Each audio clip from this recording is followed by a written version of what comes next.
welcome to Teaching My Cat to Read, the very serious book review podcast. I'm Eli. I'm Em, not cool enough to be played by Judi Dench in real life. And I'm Lottie.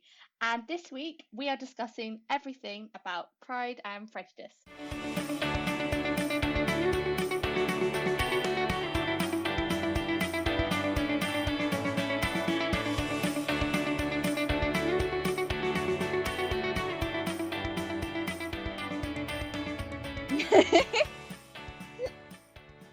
Hello all, welcome to the first episode of Teaching Our Cat to Read.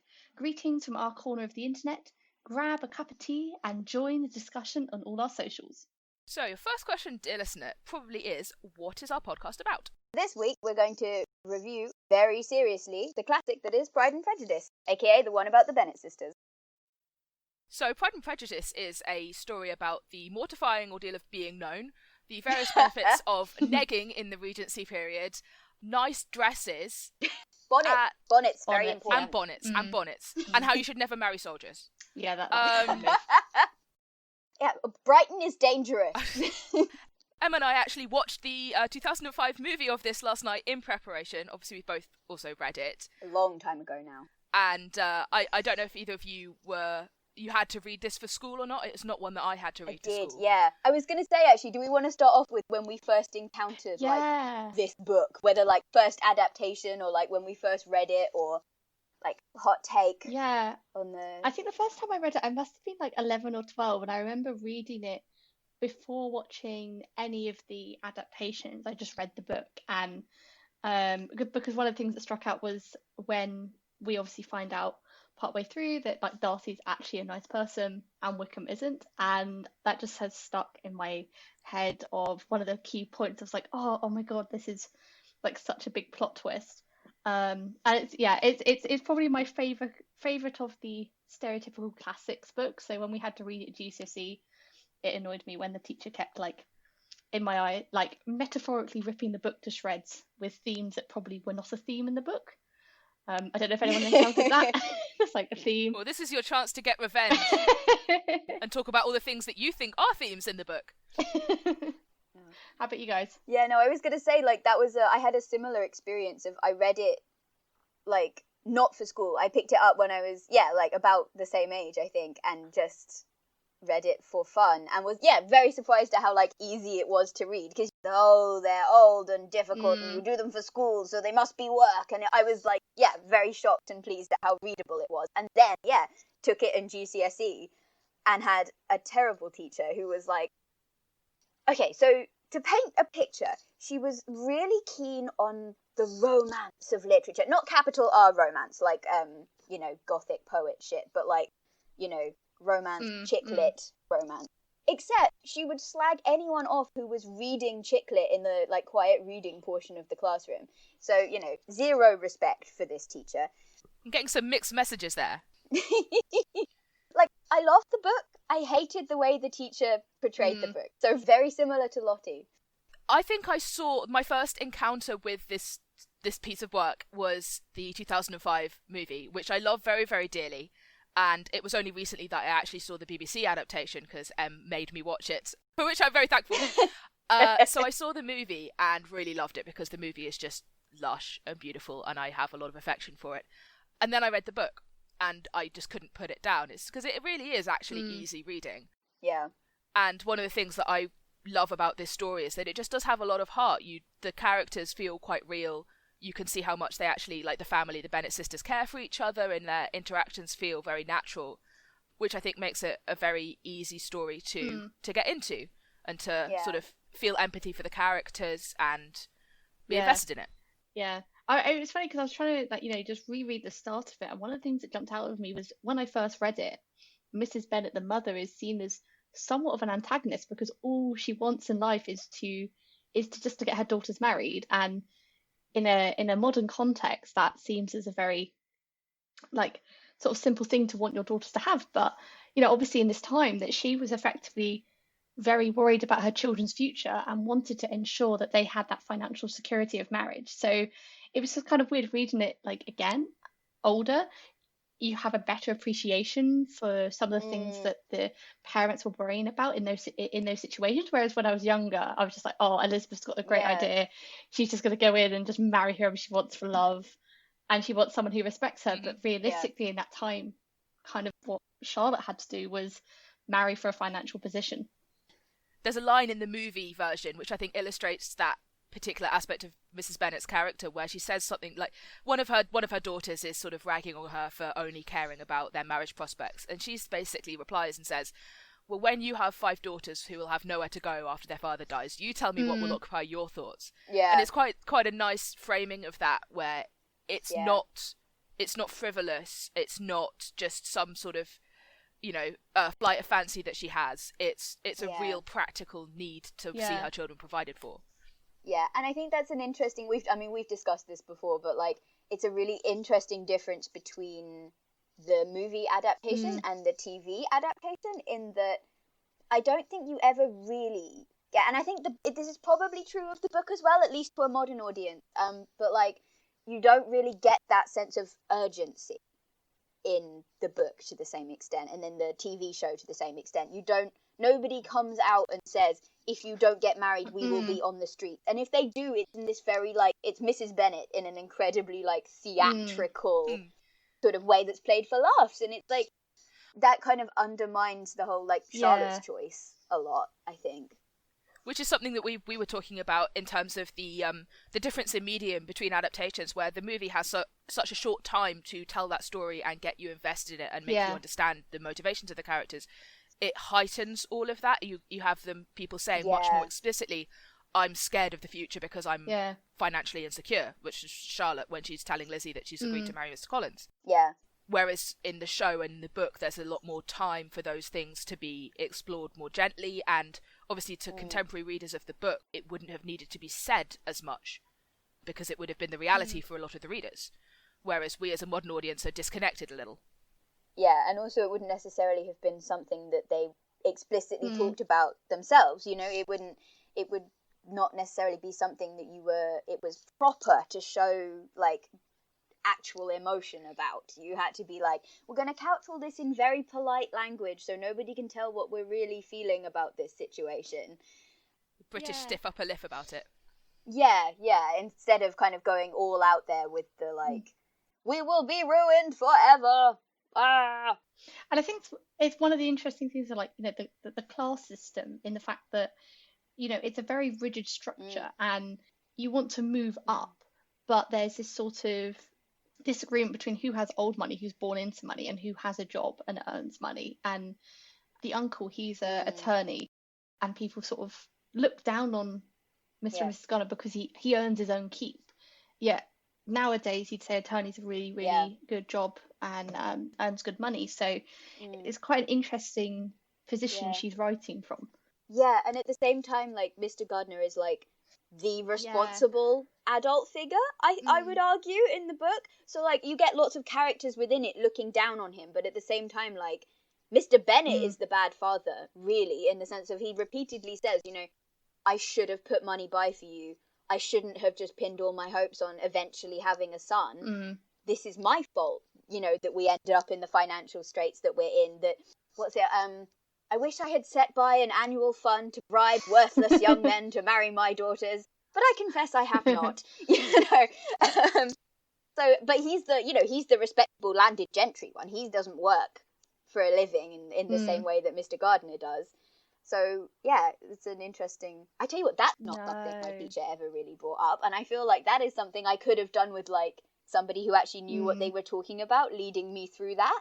Because I think when you're younger, you kind of just take it and face value with your modern values, and then as you get older, you kind of go, hold on a second. I don't know much about this time period, but I feel like some of these things are more significant than I think they are. A nuanced analysis of class in an English classroom in a British school. I don't think so. Okay, fair point.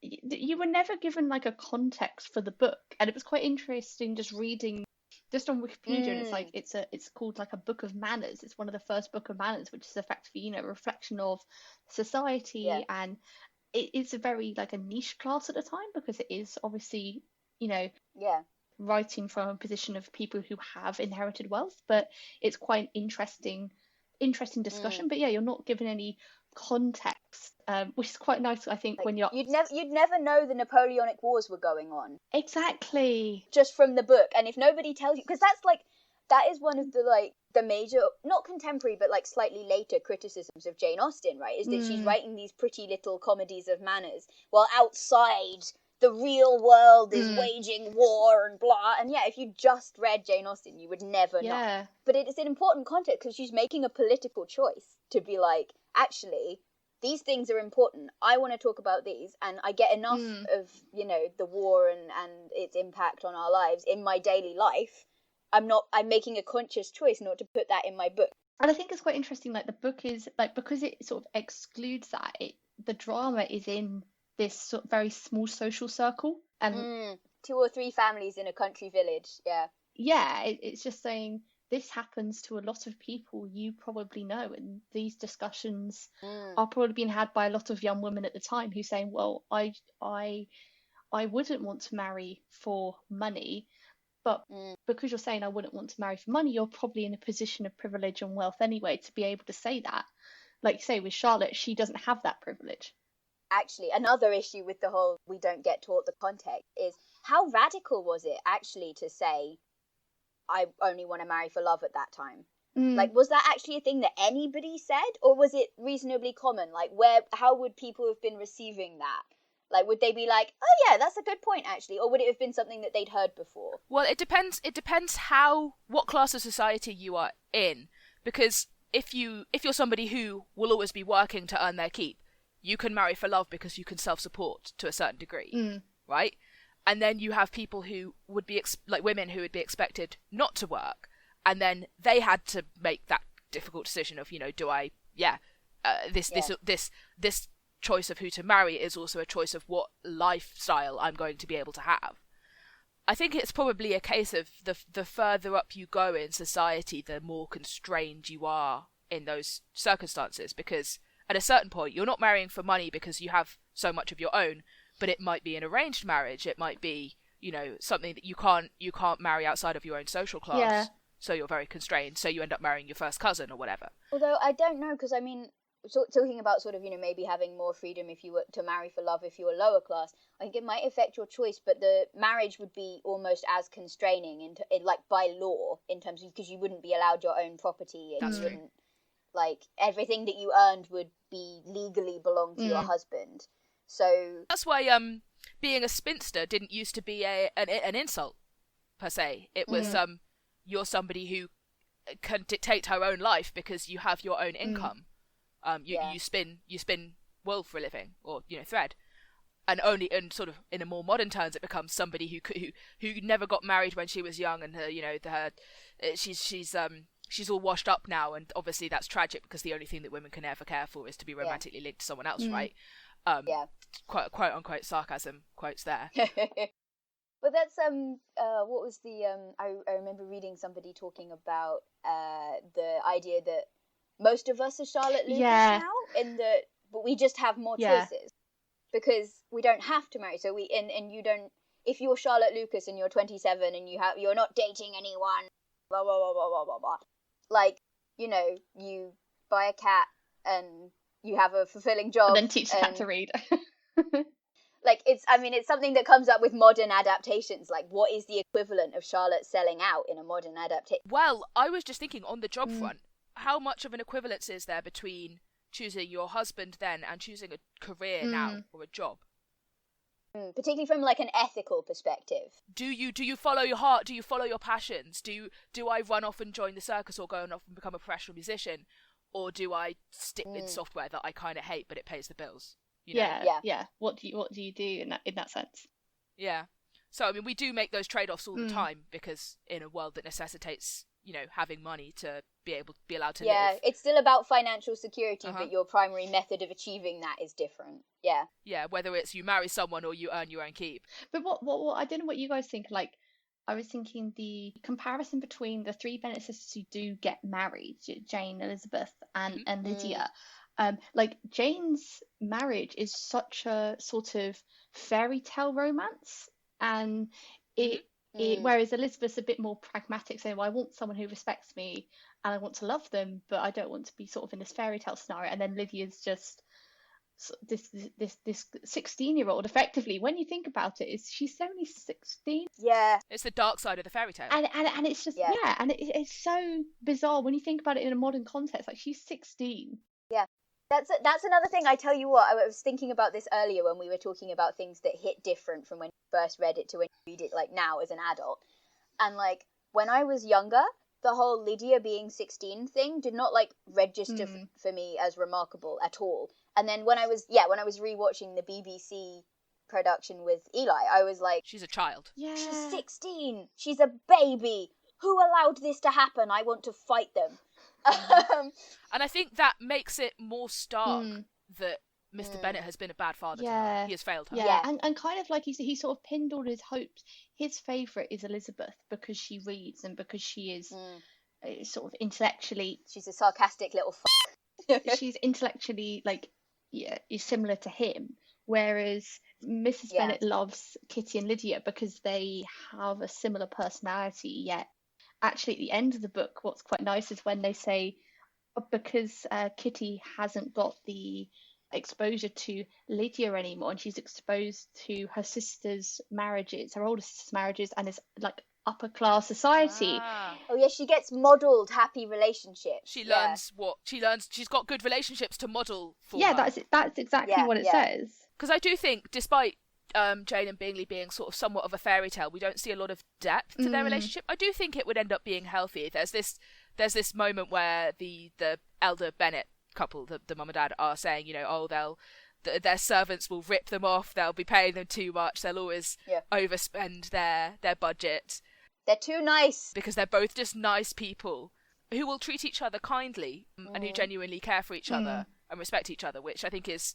She really does get the fairy tale. Yeah, exactly. And I think it was quite nice, like, in the final chapter, because I've only watched the BBC adaptation, and at the end it just ends with them getting married. And actually the end of the book is kind of discussing all of these changes which happen to, say, Kitty, where it says she's less irritable, less ignorant, and less insipid, because she's now removed from this, and it's sort of this ripple effect of a positive, healthy relationship of her sisters, not only going upper class, like moving up in society, but because they have a stable relationship. And I think that's still quite important today. You know, it's still remembering that you have to form these friendships and relationships, but it always will have a ripple effect, and that ripple effect, you try and make that as positive as you can be. Well, that's a theme that we see in The Good Place, actually, thinking about a recent piece of media, which is people can only be as good as their circumstances allow them to be. Yes. Which, you know, I think is very true. Yeah, that's a very good comparison. Yeah. Yeah, I think the Bennett sisters are so clearly products of their environment in every way. Well, I was going to say also Darcy, growing up essentially alone with the one person that he grew up with, his peer, turning out to be an absolute waste of space, awful human being. Wickham, This is Wickham. You can see how he came to be the person that he is, which is good and tries to do the right thing, but is socially a disaster. Yeah. Because his two best friends are Bingley, who is a golden Labrador incarnate in a human being form, and Bingley's sister Caroline, who is a snake incarnate in a human form. And so you can see how he meets Lizzie and sees, oh my gosh, a person who's clever and knows how to use her words and isn't just falling over me because I have money. You can see how he falls head over heels for her.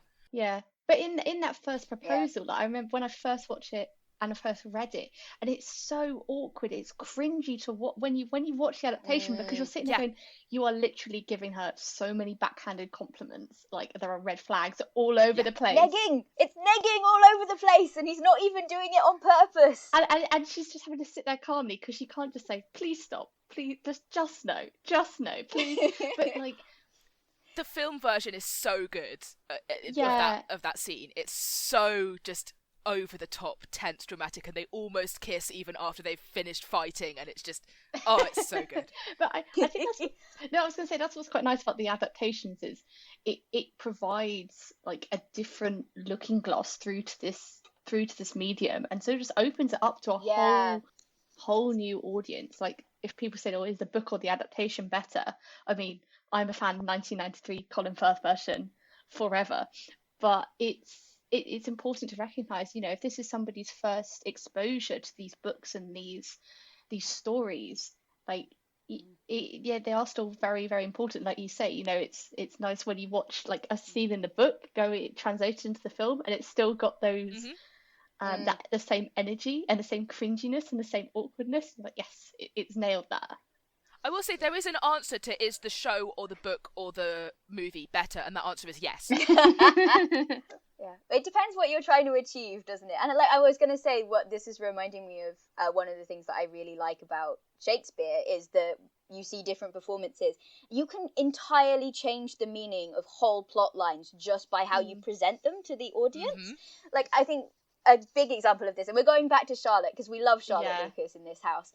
But like the TV show, I think for me anyway, the way that it reads to me is she's making a very pragmatic choice, and she's also excruciatingly unhappy with it.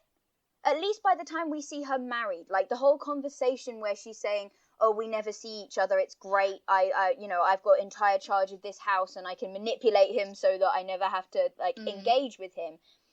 Like the what's the line exactly? It's like, I find I can bear the solitude quite cheerfully, and the way Lizzie reacts to that is just so clearly like, oh my god, my friend is miserable. Yeah. Whereas, if you watch the film, and like they use similar lines, it's not, they're not in a materially different situation, the two Charlottes, but it very much reads like Charlotte has been almost set free by making this choice to be the mistress of a home where her husband doesn't interfere, and she's got control and she's got purpose and she feels useful and pleasant while still minimizing contact with her husband. The first scene we see with her after when Lizzie comes to visit her at her new home with Mr. Collins is, well, she leads Lizzie into this parlour and says, "Oh, this parlour is for my own particular use." They sit down, she pours some tea, and she goes to Lizzie and says, "Lizzie, it is such a delight to run my own home." Yeah. And she sounds like she means it. Yeah. And I really love that because it encapsulates that she has agency, and she had agency when she made that decision, and now she really does have freedom and security, and if the cost of it is having to put up with this sort of slightly odious man, who in the film actually is, I think, he's just awkward and annoying and uncomfortable and unpleasant, but he's not... You don't want to be friends with him, but you don't think he shouldn't have any friends at all. Whereas the BBC version, you're just like, you should never speak to another human being again. Yeah, how dare you exist in front of other people? Go and sit in a corner and think about what you've done. Yeah, so that changes the tone slightly of Charlotte's story in that you don't actually think that Mr. Collins is an awful person. He's just not someone you'd ever want to be married to. And again, he's kind of like the product of his own position, his own society. Like, he sort of expects somebody to marry him because he is the clergy of this very high class woman, Lady Catherine. And so in the film the BBC adaptation, he's so affronted that he's been turned down for marriage. But it's quite nice to hear that in the film adaptations, it means that Charlotte actually, it's her sort of escape to adulthood effectively, because she's 27 and she's leaving home, and she's having her own agency, her own independence, responsibility almost, and she gets that through marrying. So it's not but when you read it as a 16-year-old, you're thinking, why the hell does she do that? She doesn't like him. But it's the pressure she's under to get married. She's just got to marry someone so she has that financial position for her and her parents and her future kids. Speaking of Lady Catherine de Bourgh, if we're talking about the different adaptations, she is played by Judi Dench in the film, and it is just exquisite. She is so overwhelmingly rude in every single scene that she's in, and it is just incredible to see. It's delicious. Yeah. I was going to say, you have then Keira Knightley back talking her very politely at every opportunity, and it's just, it's amazing. Although I've got to say, I think I do actually prefer the BBC one, just because we get more of her being obnoxious. She's more despicable, I think, actually. Yeah, like, you get so much more of her being terrible. Yeah, you kind of see that sort of upper class society, and she's sort of saying, no, Darcy should marry my daughter because they've been engaged from birth. and everyone's just like, that's fine. Which really means his mum and I were friends. Yeah. Is what that means. Is that we were both about to have kids, and we said, wouldn't it be funny if they got married? And then we just made that decision for them. But that happened. And I guess that's kind of what I was referencing when I was saying, the higher you go in society, sometimes those choices are taken away from you. But then obviously Darcy says, screw that. I'm going to marry this incredible woman that is rude to my aunt constantly, because I love that. That's one thing that I do enjoy also about the movie scenes that you have with Keira Knightley as Lizzie Bennett and Judi Dench as Catherine de Bourgh. How Lizzie sort of other people are like very much enjoying that she is being rude back to Lady Catherine. Yes. Or not so much being rude back, but just not sitting, like lying down and taking her rudeness. Yeah. And they can't show that they're enjoying it, but they are, and it's very good. It reminds me of that thing, but people complain about like, oh, I don't understand how the like James Rhodes Tony Stark friendship works, because James Rhodes is obviously a very sensible grown up adult who knows how to like but he likes to launder his own socks and whatever. But there's that scene where like Tony's giving testimony at the fancy US political thing, and he's absolutely like he's just playing the whole room like a fiddle. And Rhodey's there with popcorn. Rhodey's just sitting there behind his hand, laughing his head off. Yeah. And you're just like, that is so many people's reaction to Lizzie talking to, like, just slagging off other people, and it's a delight. That's one thing I love about the movie. I do like the idea that, like, the moment when Darcy decides, yes, actually, you know what, I am going to marry this woman, is the moment where she's talking back to Catherine de Bourgh, and he's just like, love that, want to see that for the rest of my life. I just remember in the BBC adaptation, and I think it is in the book as well, when he's talking about she's just quietly reading in the corner, and the Bingley sisters are just putting in like loads of undermining remarks about Elizabeth, and he's just talking about, oh, actually I like women who read books, because he can't really say anything, but he's like, yeah, she's actually quite cool because she reads and learns things. And like that's a beautiful two for one option as well in that dialogue, because not only is it saying, Caroline Bingley, you do not have a hope. Please stop trying to make me marry you. It's not going to happen. And being like, actually, I'm on her side. Mm-hmm. Going back to the people laughing when Lizzie is being a smartass, that's one thing I do love about the movie, which is that the relationships feel very real and lived in, and you have things like, Mr. Collins comes to dinner and they're meeting him for the first time and he's being insufferable. And the family are all shooting, like, very speaking glances at each other over the table and, giving each other knowing looks whenever he says something like, what remarkable potatoes. And it feels like a family that, it feels like your own family, you can tell that these are, so they portray those relationships very well and in a very funny way that I think makes up for the lack of time that the movie has to develop those relationships. They sketch those relationships in very well with the time that they have. It's a very good ensemble movie. It has the superhero movie problem. If you have lots of interesting characters and you've got to give them all like good solid screen time and characterization and things, it handles it pretty well. I will say Kitty only has like 4 lines in the movie, but you still get more of a sense of her character than you do in the book. Yeah, that's fair. I was going to say, going back to the Wickham Darcy thing of, you can see why Darcy is the way he is because of how he grew up. He's very much a product of his circumstances. Until you said that, it had not occurred to me that you could make the argument that part of the reason Darcy is terrible at socialising is because he always had Wickham to do it for him when they were younger. Oh, that's a really good point. Like, he's naturally shy, and he's got this guy that he's grown up with, is basically his brother, who's has naturally happy manners, to quote. And, yeah, wouldn't you let him do all the talking? Yeah. Like, if he's willing and good at talking to people, like, wouldn't you let him take it over? And so he's allowed to be like, I have good morals and I'm a decent human being under the surface, but I've never had to try to talk to a human before because somebody else was doing that for me. It's like, what is it in practice? It's the thinking brain dog, except Wickham is his speaking mouth dog. It's his social dog. Yes, Gaspode. Yeah, exactly. Yeah. And which is obviously a play on like seeing eye dogs, but yeah, and then Wickham turns out to be actually extremely awful.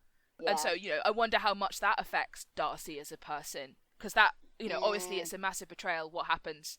It's a massive betrayal for his sister to deal with, but also for him, because they must have been close. Yeah, and like, do you think Bingley reads massively differently to Wickham in terms of manners? Because, like, in terms of them being very, like, open and friendly. He's not as like, cunning. Bingley is an adorable, like, Labrador that tracks mud all over your carpet, but he does it because he loves you. Whereas Wickham is like a fox. Yeah. But yeah, I wonder how much Darcy trusts himself to make that distinction, at least to start with. Speaking of Wickham, we had a section that we did want to talk about, which is, of the characters in this piece of literature, who would you fight? Who should you fight? And how would it go? And since we were just talking about Wickham, I would like to propose that I would like to punch Wickham very hard in the soft places. Yeah, okay, see, I feel like I agree with you, but on the other hand, it feels too, like, this is the trouble with Austen novels, okay? There's a problem. It's a very serious problem. Is that there's always one obvious person that you should fight. There's always an obvious person that you go, I hate that person, and they are clearly the villain of this piece, and I should punch them in the face. Yes. So are we discounting Wickham because it's too obvious of a pick then? I mean, I think Lydia needs to be sort of shaken with the wet fish of reality. Is that a fight though, or is it you sit her down and you tell her some harsh truths? It's like, seriously, what are you doing? Like, you need to divorce your awful husband. but she wouldn't be able to, would she? No. Yeah. Okay, you need to murder your awful husband. Maybe that's the real secret, is you convince Lydia to fight Wickham for you. The real death comes to Pemberley. Yeah, that's one benefit of fighting Wickham. If he dies, you've set Lydia free. This is true. I would fight Caroline Bingley. Oh yeah, she's really annoying because she's sort of trying to get Darcy, but it's like she's so odious in the BBC show as well. Like I forget the name of the actress. She's very famous. Anna Chancellor. Yes. Does a phenomenal job of just this completely hateable woman who wears the most ridiculous hairpieces. Yes. And yeah, I would just fight her for basically every single thing that she says in the BBC show. See, sometimes I'm like, I would fight Mr. Bennett because I think it would be funny. But I also think, like, I wouldn't get a hit in because he'd just take one look at me and, like, read me. And the insult would be, I would be eviscerated verbally on the spot. And that's it. The fight is over. I don't even get a punch in. I wouldn't trust him not to be, like, secretly jacked as well. He's like a secret judo master or something. Yeah. Like, maybe all that time he spends holed up in his man cave, like, not interacting with the outside world, he's just working out like Iroh in the prison. Like Uncle Mr. Iroh. Bennett is Batman. Just see. Interesting. What, in the modern context? Okay, we may have to explore this concept further in perhaps another podcast. I tell you what, I want to fight Mr. Collins, but I don't want to have to touch him. He's too slimy. And it's like I said, I would fight him, but then I'd have to clean myself. Yeah, you need a stick. You need a very long stick that you're not, like, you don't care about, and that you'd be happy to chuck away afterwards. It's a one-use violence stick. A disposable barge pole. Yes, precisely. But also, I don't think it wouldn't be very satisfying. I don't think so. He's so pathetic. I think he'd just grovel. He'd just grovel and whine a lot, and it's not fun. It's not a fun fight. Would you fight Catherine de Bourgh? Yes. See, it depends which version we're talking about. Judi Dench would kill us all. We know this. She would absolutely eviscerate you. Yeah. There'd be nothing left. Battle of wits.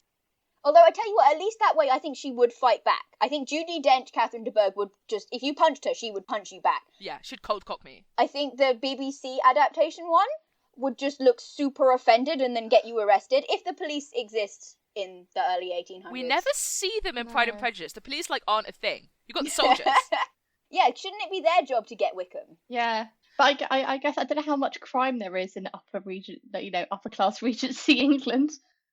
Well, I was just about to say, on the cat rating scale, going back to the whole, the cat teaching our cat to read part of this. Yeah, because she's full of crime. Yes, the cat loves to do crimes. is her defining trait.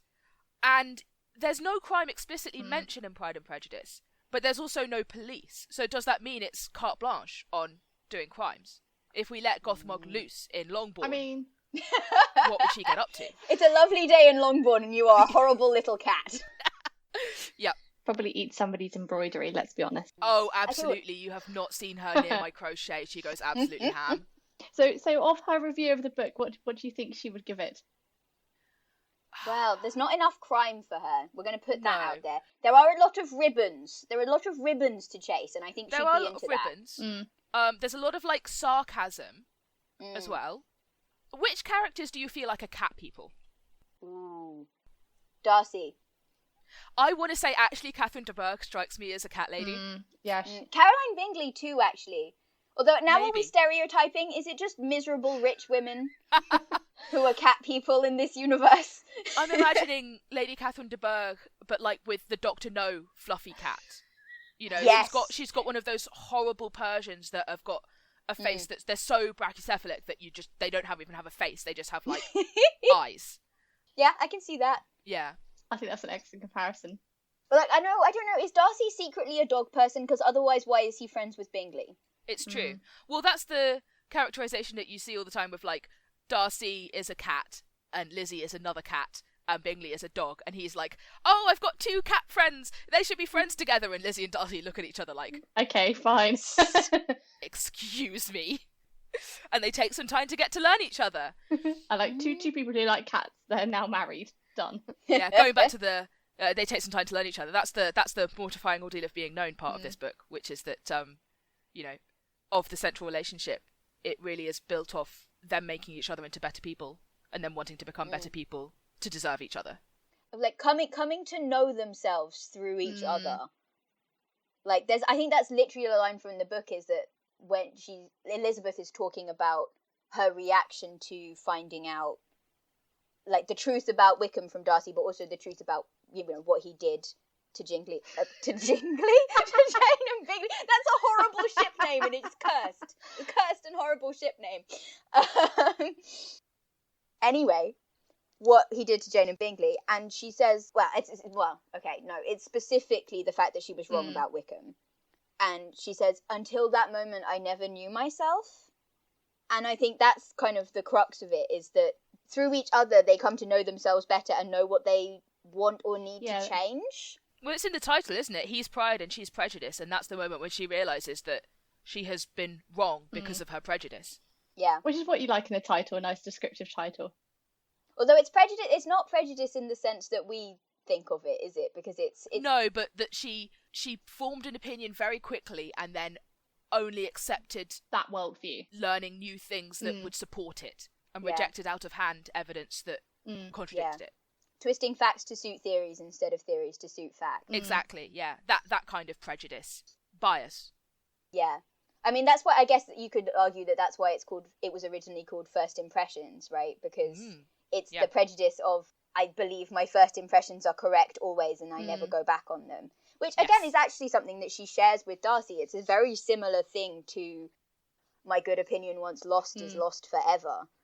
Well, there's a line in the movie where Lizzie and Jane are talking after the ball that they meet Darcy and Bingley at, and it's after Darcy has said, you know, Elizabeth is, you know, she's fine, but she's hardly fair enough to tempt me or something. She's tolerable, but, you know, not pretty enough. Yeah, not handsome enough to tempt me. And Lizzie says to Jane, I could more easily forgive his vanity had he not wounded mine. Yeah, which is big amount of self-awareness for her this early in the book. And time period as well. Yeah. But again, it's the movie. They've got to be a little more blunt about these things because they don't have as much time to... Yeah, for sure. Yeah. Oh, I had a question, which was, if you could put one F-bomb anywhere in Pride and Prejudice, where would it go? I feel like I don't remember the specific lines well enough from the book. Because I kind of want to put it in, like, Lizzie's rejection of Collins. Yeah. Just because I despise him. Like, I could not make you happy, and I am convinced I am the last woman in the world that could ever make you so. I put it in So I was going to say when Lady Catherine de Bourgh comes round to the house to basically tell Lizzie like you shouldn't marry That was what I was going to say. this guy, she can just to say to F off, which probably wouldn't get her very far. Yeah, you've insulted me in every possible way and can have nothing further to say. I must ask you to leave. That'd be in the next adaptation. I mean, I want to put in a request for have some compassion on my poor nerves. Oh dear. Alternately, in the BBC version where you have Colin Firth coming out of the lake and Lizzie just looks at him and goes, "Fuck." It's such a diverse. You know what? I keep forgetting that's not book canon. We were genuinely watching the film last night, and we were coming up to like that awkward meeting, and I genuinely forgot that Matthew McFadden wasn't going to jump in a lake for no reason and then stroll through the grounds in a see-through shirt. I was like, this is just what Darcys do, right? No, that's a Colin Firth special. Don't get that anywhere else. Like, you think that's going to happen. When you really read the book, you think, where he's not jumping in a pond, because you think that's like, it's such a like one-on-one thing. It's like, you know, it's iconic. Yeah. Bridget Jones's Diary had to get into a pond in that, had to get into a pond in Pride and Prejudice, like. Yeah, I was about to say, we were talking about adaptations and resetting things like Shakespeare, and I was thinking, oh, what modern adaptation is there of this? Because obviously you have various Austens that have been adapted, and like, you know, Shakespeare's, you have like Twelfth Night being She's the Man. She's the Man. And of course, Bridget Jones' Diary is the Pride and Prejudice adaptation, isn't it? Except it's boring. Yeah, I've seen it once. Oh no, I'm talking about the book. The book is so boring. Pride and Prejudice and Zombies is a rather fun film if you're bored of something to watch. Yeah, I haven't seen it. It's on Netflix. It's great because the womanly arts are entirely like martial arts, and they're all like learn like the different types of sword fighting. And so they go abroad instead of like it's to France. They go to countries and they learn like the local martial arts, and then they come back, and then there's like a zombie horde and they have to save everyone from the zombies. And like Mr. Darcy is like an underground person like trying to get people out the zombie area. It's a wild ride. So sounds like it. My goodness. Yeah. I mean, I want to stump for Lizzie Bennett Diaries there, because I do actually... Very good. I really like that one.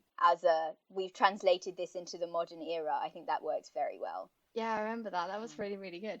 It came out around the same time as the Carmilla adaptation, didn't it? Yeah, it was one of the early, like, web series things. YouTube at its infancy. Carmilla's good. Carmilla is an example that is, like, the adaptation is much, much better than the book. Don't read the book. I tried, I got maybe a chapter in, and I had to leave right now immediately. So not one for a future podcast episode, then. If we want to hate read it, sure. I think there's more fun things to hate read. That's true. On what note, is there a particular book you guys are reading at the moment that you want to share or sell?